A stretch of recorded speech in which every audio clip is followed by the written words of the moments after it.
eu quero um sim com propriedade. Puxa, não tem nenhum. Eu quero ser sim. Sim, confiança. Sim, por que sim? Porque no momento em que eu falo que existe um gênero discursivo, que é, vamos dar um exemplo, religioso, e eu vou e pego, por exemplo, uma ladainha, ou o gênero específico é religioso, e eu pego, por exemplo, um folheto de jornal, né, da Igreja Católica, por exemplo, estou analisando um texto por meio do seu discurso. Não adianta eu pegar, por exemplo, uma nota fiscal e tentar analisar dentro da consonância religiosa. Faz sentido ou não? Não. Você pegar a nota fiscal e falar assim, nossa, mas Deus é ruim, olha, né? Então você vê que não tem lógica eu pegar um gênero discursivo e trabalhar dentro de mas eu posso trabalhar dentro de um. Entendeu? Mas para isso eu tenho que saber essa diferença. O gênero do discurso exige ideologia. E no texto eu só sou capaz de analisar a ideologia. Não tem como eu saber nenhum fator sociocultural. O texto ele é concreto ou ele é abstrato? Agora nós vamos sofrer um pouquinho. Ó. Para ser concreto, materialmente, tem que ter fatores socioculturais ou geográficos. Senão não é. Tá, então ele é concreto. Nesse caso ele é concreto. Por quê? Porque ele apresenta fatores socioculturais, geográficos, tem a questão da língua, tem a questão do local do que foi gravado. Então tudo isso é possível de materialidade. Materialidade. E se eu não percebo isso, ele é abstrato ou ele é material? Se eu não tenho. Igual eu vou para o cinema, tem gente que vai para o cinema assistir filme. Não vai para analisar o filme. Assistir o filme é aquela coisa de você passivamente chega lá, vê, nossa, bacana, vai embora. Né? Agora, analisar o filme é contextualizar, é verificar as condições de produção do discurso. Que foi, por exemplo, está saindo agora. Vocês já leram o tema de Cuiabá, que vai para a Copa, que vai para a escola de samba lá de defender? Vocês leram? Vocês leram, né, meninos? Nada a ver. Parece um Cuiabá perdido lá no tempo. Mas não tem. Observe, houve nesse momento uma preocupação sócio-histórica e geográfica? Não, nesse caso, Há capacidade, há possibilidade de falar de Cuiabá e de Mato Grosso sem falar de Rondon? não. Gente, não tem. Historicamente, nós temos isso aqui. É uma marca nossa. Não tem como. Nossa, eu consegui com Mato Grosso agora. Marca não. Mas essa relação já deixa bem claro que faltou ali o quê? Materialidade. O que eu quero de vocês é que vocês, a partir de agora, tudo que vocês perceberem que não tem fator sociocultural, vocês utilizam o termo abstrato. Olha, professor, muito abstrato. Cadê a materialidade desse texto para se tornar um gênero discursivo? Mas então, se o texto não tiver essa questão sociocultural, ele não vai ser concreto, não vai ser abstrato, pode ser um texto vazio. Predominantemente abstrato. Mas ele mostra um texto mais elaborado, muito mais concreto. Até aquela história de respirar pela boca e pelo nariz. Quando você respira pelo nariz, quando você fala, o som é nasal, como a respira nasal, tem o quê? Tem o oral junto. Então a mesma coisa, o texto ele pode ter marcas de materialidade, mas pode ser predominantemente abstrato. Entendeu? Isso aí? Então isso eu queria que vocês estabelecessem essa questão. Há uma possibilidade de ele ser pragmático e não ser material? Impossível. Não Aí, né? Não, aí tem um problema de teoria. Por isso que às vezes a pessoa fala assim, seu texto tem problema de teoria, né? Você vai para um pós-doc ou para um doc, a pessoa vai te orientar, ó, não tem seu texto. Você fala, por exemplo, em pragmático e diz que o texto é abstrato. Então você tem que voltar para explicar isso. Então ele sempre é pragmático ao mesmo tempo. Material. Às vezes eu falo de discurso abstrato. Poxa, mas está faltando algum problema de teoria. Por isso que é fácil perceber quando a pessoa tem problema de teoria, porque ela fala uma coisa e bate na hora. É igual fala. E aí é o que eu falo, né? Retomando a ideia de Miolante, eu não quero falar mal dela, não falo que ela é ruim. Né? Tem um texto dela muito bacana, que ela fala sobre a interpretação. Ela fala só sobre a interpretação. Né? Eu estava lendo, eu li semana passada, semana retrasada. E é um texto bacana, depois eu posso pegar a bibliografia para vocês. Só que eu acho que o problema dela é que ela quer facilitar tanto a vida do acadêmico, que ela confunde a cabeça dele. Aí fica muito simples, muito facinho. E aí o aluno vai dizer, isso é verdade, aí fica mais fácil. A tendência é o quê? É restringir um conceito que é complexo. Mas definição sobre o discurso como construção de pensamento, tá? Então, como materialização do pensamento. Vou usar o discurso para materializar aquele pensamento. se você pensar na questão da dispersão, nós como linguistas, a melhor definição de discurso é dispersão. Dispersão porque você tem isso todo solto. Olha como é que funciona, pessoal. Você tem ideia como é que funciona o cérebro de vocês no discurso. É exatamente isso aqui. Você tem, fica desse jeito. Eu apresento aqui não tem, uma luz rolando. É a questão da construção. Na mente de vocês vai ficar desse jeito aqui. Ó. Que é a relação das células cerebrais. Sem antes, quando acontece de ter um insight, aí ele fica assim, ó, que é exatamente quando você tem a recepção pela dispersão. A dispersão era desse jeito aqui, ó. Ela fica desse jeito. Quando você consegue materializar, ele para. Então quer dizer que nós estamos trabalhando segundo isso aqui, ó, que é a Gestalt, que é a lei da vida, que é chamada lei do equilíbrio, que é a teoria gestaltiana da psicologia. Que nós temos um equilíbrio zero, onde nós temos aqui um equilíbrio inicial, onde nós temos aqui uma tensão, onde nós temos aqui um insight, onde nós temos aqui o alívio. Olha o tanto que nossa mente trabalha, gente. Um alívio, e depois você retorna aqui para o quê? Para o equilíbrio inicial, o equilíbrio zero, o equilíbrio inicial, tensão. A mente nossa, ela vai fazendo isso aqui, ó, durante todo. Se eu falo sobre casamento, começa aqui, ó, equilíbrio inicial, quer dizer, até agora eu tirei uma noção. No 1, eu começo a pensar sobre casamento. Uma tensão, eu começo a fazer relação, né? O casamento dos meus pais, o casamento dos meus tios, o meu próprio casamento. Aí você começa a ficar. Bom, no insight é onde eu falo, puxa vida, casamento, olha eu tentando, hein? Casamento é bom, né? Eu chego nesse né? Nem sempre, né, Luiz? Nem sempre. Quando acontece atraso, quando acontece alguma coisa, aí eu pego. Mas nem sempre acontece isso, Luiz. Nem sempre acontece isso, pode ser atrás. Mas depois você resolve isso. Aí nós temos aqui, aí volta então para essa. Quer dizer o que, gente? Quer dizer que para que o texto seja material, você tem que ter o quê? Qual desses elementos aqui faz o texto um texto material? Ou o discurso na sua materialização? O equilíbrio zero, ou neutro, o equilíbrio inicial, a tensão, o insight, o alívio ou o retorno ao equilíbrio zero. Porque isso aqui vem na psicanálise, e é a relação do insight. Perfeito, chama insight. Quando acontece o insight, é que houve a materialização. Nem sempre acontece, ou sempre acontece? O Teodoro falou uma coisa interessante ontem. Na hora que ele entendeu a questão do gênero textual e discursivo, ele falou assim, nossa, mas olha que o tempo é igual, tal. Aí a pessoa já dá aquele o quê? Depois do insight, o que acontece?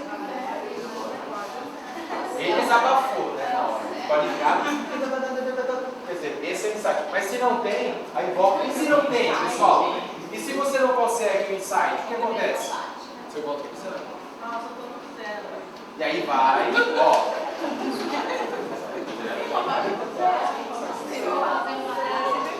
Não, zero.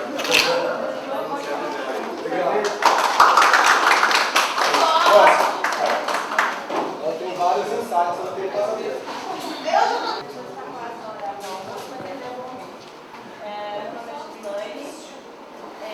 O nosso grupo selecionou para trabalhar o vídeo que não tinha título, mas alguns, como o Grupo anterior denominou o menino e a árvore, nós denominamos o menino da Índia empurrando a árvore. Posso tirar aqui, por favor? Fique à vontade. Bom, foi até interessante o Grupo anterior ter vindo à frente antes da gente, porque aí dá para a gente fazer algumas considerações. No sentido que ele falou da questão de ser extremamente abstrato, a gente viu que teria um pouco de dificuldade de trabalhar com ele algumas questões mais estruturais, que ele é carregado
Logo, sua função principal é estabelecer um ato comunicativo. Se a função principal da linguagem, ou a principal dela, é estabelecer um ato comunicativo dentro do filme, nós temos uma carga semântica muito grande. Qual é o significado? Então, qual é a mensagem que o filme tenta passar? Era essa a nossa proposta. Nós, como professores, pensamos o seguinte: escolhia o filme para eles e daí, a partir daí, começaria a gente fazer aquele debate oral. E aí? O que a gente pode extrair? Que significado tem? O que representa a questão da árvore no meio ali do caminho e do menino sem ter força alguma diante de tantos outros que tinham até não só uma força física maior que a dele, mas a questão do poder também, autoridades, né? E aí, nossa intenção seria levá-lo a questionar esses momentos lá dentro do vídeo. Então, nesse sentido, a gente pensou o seguinte: trabalhar a questão das funções da linguagem. Quais são as funções presentes dentro desse vídeo? O que foi, assim, primordial, que foi usado como artimanha para poder levar as pessoas a refletir sobre o vídeo? Porque, na verdade, o vídeo, eu acho que o tema central dele é levar a reflexão de quê? Bom, ali tem um menino empurrando uma árvore, sendo que muitas outras pessoas poderiam ter tomado uma atitude na frente dele, mas foi ele. E as primeiras pessoas a ajudarem ele foram justamente outras crianças. Quer dizer, não partiu de um adulto. O ato, então, de empurrar a árvore, no nosso modo de ver, seria o símbolo que traduzia toda a questão da proposta do vídeo, né? Então, quais foram os recursos que a linguagem foi utilizado dentro da linguagem? Nós temos aqui o menino, que é o nosso emissor, né?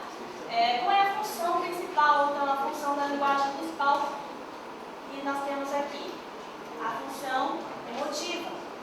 Por quê? Expressão direta do emissor, exprime a marca da sua atitude pessoal, que foi a iniciativa de empurrar a árvore. Quer dizer, ele tem uma carga de sentimento também, nesse sentido. Alguma coisa, algum lugar ele desejava alcançar para ele tomar essa atitude. Aí, a gente pensou que ele queria atingir um grupo de pessoas, mesmo que sem intenção, porque não é algo premeditado, foi sem intenção, mas mesmo assim, por sua atitude, ele atingiu o receptor. Nesse sentido, o que nós temos? Nós temos a função conativa ou apelativa, mesmo que sem digamos assim, sem aquela intenção premeditada, mas nós temos, por quê? Houve aí uma persuasão, seduziu o grupo ali em volta a, junto com ele, empurrar essa árvore. Quer dizer, houve sim essa apelação, que é o principal da função conativa.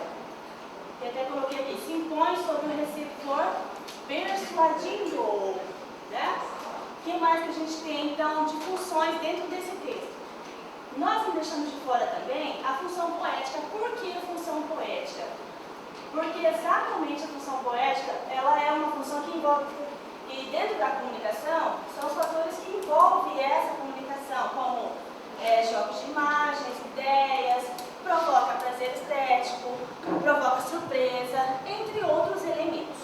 Então, a função poética não poderia ficar de fora desse vídeo, porque ele é carregado, o homem é carregado de sentido.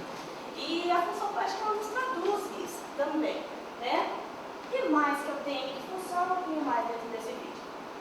Bom, se a ideia do texto ou do vídeo é passar uma mensagem, nós temos aí também uma função metalinguística.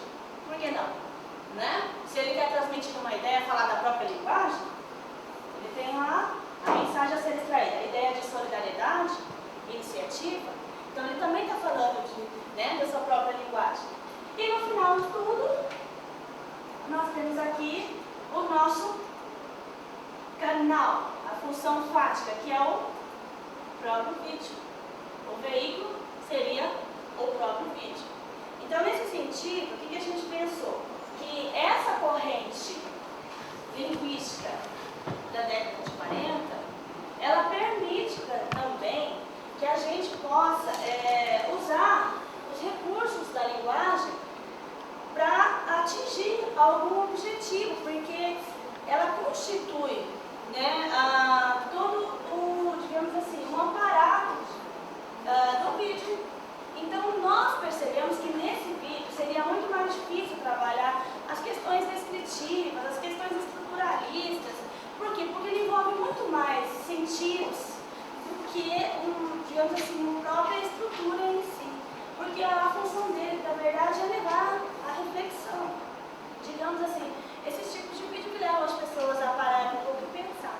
Então, nesse sentido, nós trabalhamos as funções da linguagem. Foi isso que nós conseguimos, naquele curto de tempo, ontem, formar. Foi isso, professor. Estamos abertos a perguntas. Quando vocês apresentaram para vocês que o veículo foi o vídeo, vocês estavam, eu entendi, pelo menos eu entendi, que a função fática era o vídeo porque o macro que vocês analisaram tem a mensagem. Aí isso é perfeito. Se você pensa no gênero, o gênero vídeo, esse gênero que é o gênero vídeo, que está no gênero discursivo de solidariedade, de linguagem, assim, você pode estar. No caso, a função fática seria o próprio data show. Aqui sim. Como canal. Sim. Como canal. E aí a questão tudo que você apresentou ali, tudo bem preparado, não tem sobre dúvida, né? Muito bem ajustado, não tem o que falar. A função metalinguística que você apresentou e a mensagem ser extraída deixou muito claro que é a questão da própria definição da solidariedade. Né? O vídeo, a denominação do vídeo é o quê? É atitude é tudo. Você vê que você apresentou uma função emotiva, disciplina, marketing pessoal, que é a questão do emissor. Alguém tem alguma contribuição a fazer, pessoal? Ok. Obrigada.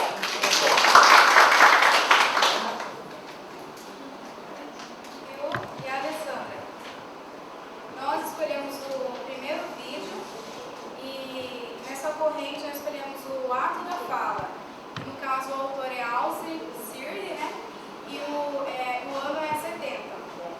Tá? Então, assim, como a maioria das pessoas falaram sobre pragmática, né? Ele falou muito bem também, né? A questão da pragmática. Então, eu vou falar só nessa questão do ato da fala, que temos três, que é o locucionário, o ilocucionário e o perlocucionário, como a primeira apresentou, né? O locucionário, ele é uma organização estrutural e o ser extralinguístico, né? Como está no vídeo. Por quê? Organização estrutural é porque todos foram organizados, né?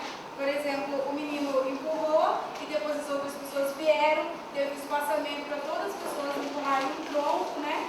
E eles combinaram certinho para levantar o tronco e atirar da rua, né? Então, uma organização estrutural.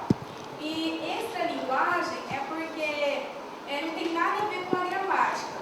É uma coisa mais paraverbal, né? Foi através de sentidos. Não existiu fala, como eu estou falando com vocês.